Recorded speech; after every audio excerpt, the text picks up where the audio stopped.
Verratti é o cara do Vasco no campeonato, nos artilheiros do Campeonato Brasileiro. Nosso capitão, muito bem entregue, abraçadeira. Felipe Coutinho está chegando. Souza, Alex Teixeira e o Rafael Paiva. Quais são os números do técnico do Vasco no comando da equipe? Quarta-feira tem um jogo dificílimo em São Januário contra o Fortaleza, que o Rafael Paiva conhece bem.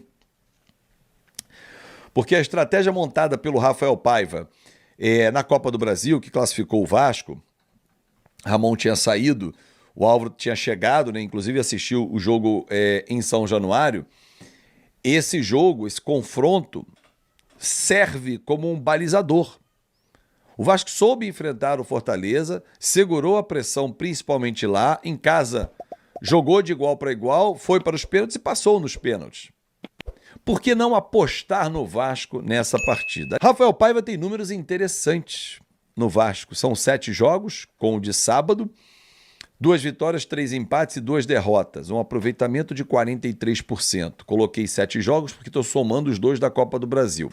Se eu excetuar a Copa do Brasil, a gente fala de 5 jogos no Campeonato Brasileiro, são 2 vitórias, 1 empate e 2 derrotas. Aí um aproveitamento de 46%. Pô, Fábio, esse aproveitamento é baixo. Não é. O Campeonato Brasileiro, quando você tem essa faixa de 45% a 50% de aproveitamento, você está dizendo que você fica localizado na tabela ali na 7ª, 8ª posições. É por ali que você fica. Esse time do Vasco tem time para estar ali hoje? Não. Podia estar entre o 10º e 12º lugar sem susto? Poderia. Poderia estar entregando um pouquinho mais? Poderia. O problema é que eu vou falar daqui a pouco sobre os números do ataque e da defesa. Os nossos jogadores de defesa, o sistema defensivo como um todo, tem falhado demais. O Vasco hoje tem a pior defesa do Campeonato Brasileiro. São 25 gols sofridos em 13 jogos. É um absurdo, um absurdo. Só contra o Flamengo foram 6. Então o Vasco precisa urgentemente acertar o sistema defensivo. O sistema defensivo do Vasco deixa muito a desejar, principalmente quando ele fica exposto. Quando jogamos com 2 volantes, o time ficou menos exposto. Foi o jogo com o São Paulo. Quando nós jogamos com 1 volante, que foi o caso do Bahia, do Botafogo, perdão, já ficamos mais expostos. Contra o Bahia, o jogo ficou mais equilibrado. A gente perde depois de uma expulsão, aí 10 contra 11 é difícil. Por mais ter montado 2 linhas de 4, já ficou mais difícil a leitura do jogo. Mas a nossa defesa, ela exposta, ela tem os defeitos todos à mostra. Todos à mostra. No sábado, o Michael mais uma vez deu um bote errado, saiu o escanteio, o esforço que é 5 centímetros mais baixo que o baixo, não é nada, né? Até na hora achei que fosse muito mais, ele estava mal posicionado, mas mesmo assim, não era ele esforço para estar com baixo, até pela questão física. Era o Maicon, era o João Vitor, zagueiro com zagueiro, Tiquinho já tinha saído. Pô, não era. Não era para dar esse mole na zaga e o Baixo fazer o gol. Ok, Léo Jardim teve contribuição, lá teve o John, mas o nosso sistema defensivo vem falhando constantemente. Isso tem que parar.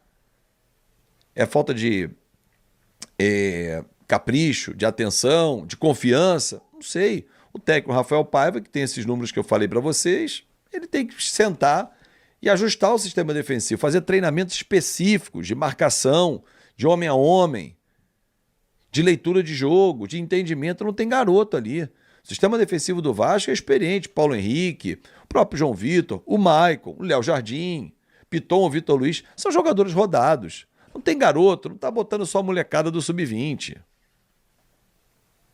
Então tem que ter atenção.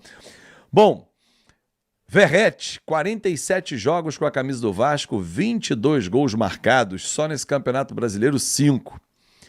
Quanto ele salva o Vasco, né? Só que esses números, além de serem importantes ofensivamente, o Verratti tem importância num outro aspecto. Ele ajuda demais, ele se entrega demais, ele ajuda muito o sistema defensivo. Por quantas e quantas vezes você, torcedor, já viu o Verratti indo lá na defesa, dar combate, fazer dobra de marcação pelo lado do campo. Escanteio ele vem sempre. Então, assim, é um jogador que se entrega aos 35 anos. Ele não deixa de se entregar em campo. E isso é importantíssimo. Porque o torcedor se sente representado. Assim como você, torcedor, se sente representado quando eu narro aqui, narro com coração, né, com aquela nossa forma de representar o torcedor, de falar a linguagem da arquibancada, o Verratti e outros em campo nos representam. Lutam o tempo todo. Contra o Botafogo, por exemplo, no sábado, Verratti não estava bem. Estava encaixotado, a bola não estava chegando, mas ele não estava parando de lutar. E a luta dele foi premiada com um belo gol, o gol de empate. O gol que fez o Vasco somar um ponto contra um adversário que briga pela liderança do campeonato. O Vasco tem que se estruturar nessa janela com as chegadas do Felipe Coutinho, do Souza, do Alex Teixeira, do Emerson Rodrigues, do zagueiro André Ramalho ou outro zagueiro que venha, um camisa 5, para crescer na competição. E lá em outubro, se Deus quiser, ter a volta do Paulinho, ter a volta do Jair, mais reforços que já estão em casa, abrir espaço na folha para que o Vasco consiga subir. O lugar do Vasco hoje era para ser, nesse time, era entre o 10º e 12º lugar, sem susto. Com esses reforços, começar a brigar por uma vaga de Libertadores. A Sul-Americana já tinha que ser uma realidade para o Vasco. Repito, esse time tem condições de entregar mais. O jogo com o São Paulo não é um jogo à parte. Como o jogo com o Flamengo também. Não, tem que pegar o exemplo bom e o exemplo ruim. A goleada não transforma o Vasco no melhor time e a goleada sofrida pelo Flamengo no pior time. O Vasco tem que encontrar o equilíbrio. Jogou bem contra o Bahia. Agora 11 contra 10 foi outra partida. Não foi um bom jogo com o Botafogo, não foi um bom clássico, mas soube enfrentar um adversário que tecnicamente hoje está melhor montado e taticamente e tecnicamente é melhor do que o Vasco, tem mais opções. O Júnior Santos, por exemplo, artilheiro da Libertadores pelo Botafogo, estava no banco, poupado, entrou no segundo tempo. Nossa, quem entrou? Ryan, Eric Marcos. Essa é uma diferença. Repito, torcedor, hoje qualquer time tem que ter 15, 16 titulares, porque entram sempre 5 em cada jogo. Isso é importante.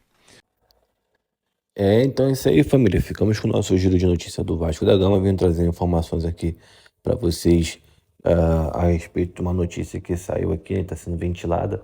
Eu só vou ler e reproduzir aqui para vocês que o Vasco abriu conversas para tentar a contratações dos atacantes Thales Magno e Brian Rodrigues.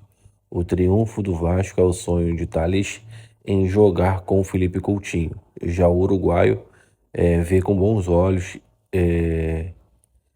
jogar no futebol brasileiro, e segundo informou o Lucas Pedrosa, tá bom? Essas foram as informações que saíram aí a respeito do mercado da bola, tá bom? Agora a gente vai ficando por aqui. Um grande abraço no teu coração. Espero que você tenha gostado do vídeo. Até mais.